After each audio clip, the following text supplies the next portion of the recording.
Back on the Sports Pen on ESPN 970, Casey Ford inside the Fox Marquette Ford Tough Studio, where we turn our attention to wrestling now. And UPW is going to be at an event in Aurora, Wisconsin this next weekend. And one of my favorite wrestlers growing up in the 80s and early 90s, Brutus the Barber Beefcake, will be wrestling. And Brutus joins us on the phone this afternoon right here on ESPN 970. Brutus, good afternoon. How you doing, sir? Hey, I'm doing great, man. I'm glad to be on with you today. Brutus, you're wrestling in UPW this weekend in Aurora. Begins at 6 o'clock Wisconsin time, 7 o'clock Eastern time here for people in Marquette, Michigan. Take us through going to Aurora, Wisconsin and wrestling this weekend. I never turn down an offer to wrestle these days. There's not that much going on as far as wrestling goes. I think it's going to be the first time I've ever actually been to this town, Aurora. So it's all good. I just enjoy getting out and doing wrestling events whenever I can. And these guys asked me to come in, and I said, yeah, we can. Let's get some people out and have a good show, and we get to meet the fans and sign autographs and take pictures and have a good time. From my understanding, your famous clippers that you use as one of your gimmicks and one of your props, I heard those are going to be for auction after the event. Is that true? That is true. And, they're going to auction them off to the highest bidder, a signed pair of Brutus shears. Take us back to the 80s. How did you come up with the gimmick Brutus the Barber Beefcake? Well, I didn't come up with it. The Brutus Beefcake, something Hulk and I cooked up pretty much on our own about 1983. And then after WrestleMania 3, and I helped Piper in his match with Adrian Adonis, there was a little feud going on between me and Adonis there, and I wound up shaving his head. I came back from a few days break after WrestleMania, and walked in, and they handed me this little white, frock coat that that stylists wear, to keep from getting stuff splashed on them, I guess, and a pair of scissors, and said, "Now you're the barber." And I was like, "What are you talking about? Now I'm the barber." What am I supposed to do? What's the barber? This haircut match is something you do once a year, if that. Something that from the old days and back in the 70s and 60s and 70s, they used to do something like that once in a while, and somebody left the territory, but it wasn't anything anybody did regularly. So, I really wasn't happy about it. My Brutus Beefcake gimmick was red hot. I just been wrestling Hulk Hogan all over the territory for sold-out shows. Didn't think exactly it's time to switch gimmicks midstream. And, Hulkster came up with a brilliant idea that this Brutus the Barber Beefcake would cut people's hair in the ring after he put them to sleep with a sleeper hold. And I came up with the idea of using a big pair of hitch clippers all wrapped with some red, white, and blue tape, and as a prop to come out to the ring with. And then next thing you know, it just caught on. The people went crazy, seeing people get their hair cut out there, and me spraying hair color on their heads and putting a mirror in their face and waking them up and stuff, and then the rest is history. Brutus the Barber Beefcake joins us right here on the Sports Pen on ESPN 970. What's it like working with one of your best friends, Hulk Hogan, all those years on the road and working together in WCW? It was great. It was an honor to be, work up against him, and then to be his partner in so many pay-per-views and great, huge pay-per-view events. I mean, they just don't make them like that anymore. These events, it's just not the same. We did, and we were able to, in WWF days, and then we were able to really duplicate some huge houses in the WCW days too, which really is kind of, it was the end of an era there, and they don't really. They're not really able to duplicate those kind of numbers and those kind of buy rates and things that we were able to do back in those days. So it's lost a little momentum, but that's the nature of the business. It goes up and down and through time. And that was a big up time, and it was an honor and a privilege to be part of it for such a long time. I had a great run from the early '80s all the way through to nearly to the 2000 there, so almost a 20-year run of, on top. Brutus the Barber Beefcake joins us right here on the Sports Pen on ESPN 970. Now, you work with Hulk Hogan a lot, Terry Bollea a lot, and you also work with a guy named James Hellwig, and there seems to be a lot of tension between James and Terry. I know you're friends with them both. At least you were back during the wrestling days. What's the issue here between Terry and James? Well, I was a friend with the Warrior, back in, before he got the belt. I think, he was a regular guy and everything, and then, he kind of flipped on us there and became a little unpredictable and, a little off, and then, it hadn't been the same since then. I really haven't had any contact with him in probably 15 years. He just came out and started saying some really horrible things about Hulk that, were completely not true, and there was never a guy who helped more guys in the business than Hulk.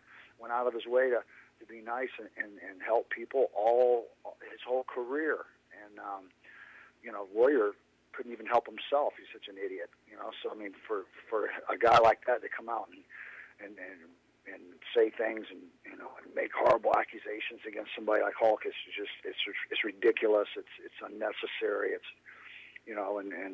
guys like me and the rest of the guys, know Hulk and everybody knows him. We're not going to stand by and listen to this crap by some loser like the Warrior, flash in the pants, some guy who can't lace up Hulk Hogan's bootstraps. To be honest with you, he never could. There were some accusations a couple of months ago from Linda Hogan. Is that her just speaking out against you and Hulk Hogan because she's bitter, or what's the truth between what she was saying about you and Hogan? Oh, absolutely. She's definitely bitter. She's going through a hard time here, with that $35 million she got, and now all of a sudden she's got money, but nobody knows who she is. So she's trying to grab another 5 minutes of fame, and she had a book out, so she's out trying to sell her books, which was they were horribly not selling, and so she thought she could grab some headlines by making some wild accusations, and the problem is when you make wild accusations that aren't true. As Hulk's gone on all the networks, and I have too, gone, saying, look, Hulk said, hey, if I was gay, I'd embrace it. I would admit it. I'm not ashamed. It wouldn't be something I'd be ashamed of. If that's the way I was, I'd embrace it. But it's not true. Brutus and Hulk and I grew up in the same neighborhood. We've been friends our whole lives. Started in the business together. I've done movies, television shows, television series.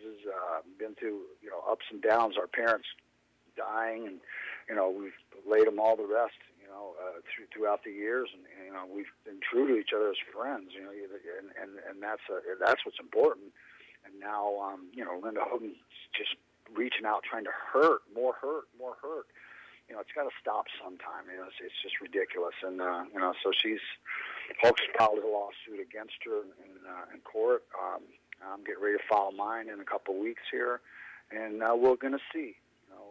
She's going to be held accountable for her actions, and that's everyone should be held accountable for their actions, and it's not right when people just deliberately trying to hurt other people who are not doing anything to them or harming them in any way, and they're just reaching out trying to be hurtful. You know what?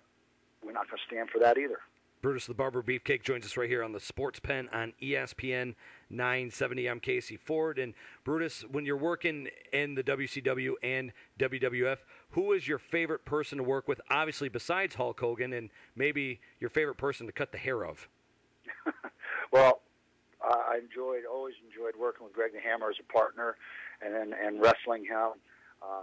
Mr. Perfect and I had some, huge, great, unbelievable matches, WrestleMania matches. And he was a great hand, and he's sorely missed now. It's just a horrible tragedy that he's not with us anymore. And guys like that, Tito Santana, another great hand, Rick Martel, another great hand that had huge, great matches. We've enjoyed working with those guys. They're true, professionals and great athletes. It was great. It was a great time of many great athletes and true professionals. Now, you actually had your hand of what I do, and obviously in the WWF, you had the barber shop, and you're famously known for the Rockers and how they broke up. Take us through that segment. Was Jannetty supposed to have his head bashed through the barbershop window? Well, we don't want to take any of the mystique away from that great day. Yeah, well, you know, there's always a game plan, you know, in the thing, and things unfolded in such a way that it really was a surprise to everybody. And thank God, you know, no one was seriously, you know, injured from that. You know, I personally think it was a shame that Marty didn't come out of it as well as Shawn. You know, Shawn went on to be the Heartbreak Kid and hold championships and titles and make a ton of money and eventually retire from the WWE, a rich man. And Marty went on to suffer and you know, with addictions and being poor and you know, he's a good guy, you know, and his demons of, you know, fighting his demons throughout the years, and you know, trying to find employment and trying to wrestle and trying to work. And you know, he's still out there. I see Marty all the time. He's hanging in there. He's got control of his life. And, you know, he's struggling like a lot of wrestlers are at this point, because we have no insurance, we've had no retirement, you know, and the economy and things are going bad, you know, and you know, guys are, you know, they're struggling a bit, you know, out there to keep feeding their families, because the wrestling business is, you know, it's died off. It's not like it used to be. Brutus, you've been in the business for a long time. What keeps you wrestling? What makes you motivated to go out there and fight night after night or once a month, or what your schedule allows you to do? Well, I enjoy I enjoy the business itself. I enjoy meeting the fans. I still enjoy getting in the ring and wrestling. You know, it keeps. I still try to go to the gym pretty much every day, you know, that I possibly can, and keep myself in shape. And there's a saying from the rock and roll business: you never slow down, you never grow old. Tom Petty said it. And you know, and I'm a firm believer, and so is Hulk. You know, we're going to keep rolling on and on and on just as long as we possibly can. You know, and we're not going to slow down, and because we don't want to grow old. We're still, you know, young at heart, and that's the way we're going to stay. Better wrestling back in the 80s and 90s, or now with all the promos and the CM Punks and Chris Jerichos? Well, it's different. You know, it's just a whole different thing. We didn't have scripts. We didn't Not have a lot of them. Scripts. No, there was none. Basically, there was no scripts. There was no writing. I had no scripts for the barbershop. They gave me a little outline, which I would read over and put in my own words. I wasn't told what to say in any way, shape, or form. You know, I was out there having fun with it, winging it, and that's one of the reasons why it always got over so well with the people. Enjoy it, because it wasn't scripted. It wasn't predictable. You know, Brutus the Barber was always unpredictable. You know, people never knew. You never guess what was going to happen next. That's what made it so good. And you have so many true professionals back then, characters, and with their own, you know, real professionals in their own right. And they knew how to talk, and they knew how to wrestle, and they going out there and did business. You know, and the problem is now these guys have no direction on their own. They have to be pointed in their direction. They have to be handed a script. They have to be told what to say. You know, there's still a few guys out there that have it, but not like it was, and not what everybody had it. You know, now there's only a few guys out there that really have a clue and know what's going on. They're pretty much everybody else, you know, they're just struggling.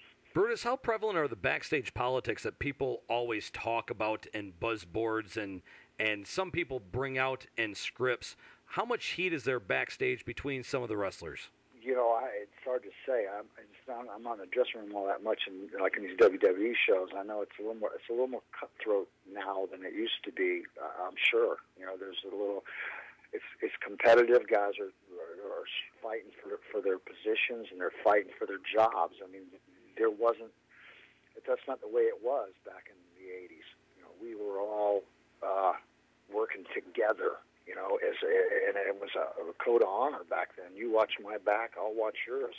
And every guys are working together, helping each other on the road, looking out for each other. You know, it's not that camaraderie, that code of honor doesn't exist anymore. It's you know, it's pretty dog eat dog. What are your thoughts on the WWE Hall of Fame? I grew up with you. I thought you were one of the best guys in the WWF at the time. Do you think you're going to get a phone call from the WWE Hall of Fame? No telling. I hope so. I'm not holding my breath. You know, and surely the life will go on. If it doesn't happen, it just it seems pretty illogical to have Coco Beware going before me and and Sonny. You know, nothing against these people. They're all my friends. You know, that came along 15 years after me in the business, and you know, never had even the slightest bit of success like that I had there to be inducted before me. But you know, I'm not bitter about it. I wish everybody well, and I'm happy for them that they were that they're inducted, and wish them all the best of luck. Is it a shame that Randy Macho Man Savage still isn't in there, even though he passed away this past year? Yeah, well, there's another perfect example of Randy. You know, me and Randy not being in there. You know, and it was a lot of other people. They're inducting marks. You know, these marks. You know, actors and people that were involved, you know, for a couple of shows into the Hall of Fame. It's kind of an insult and a slap in the face to us, guys who gave 10, 15 years to these people and our blood, and then they come along and put these other people in who mean nothing to really the wrestling business, you know. So, yeah, it is what it is, bro.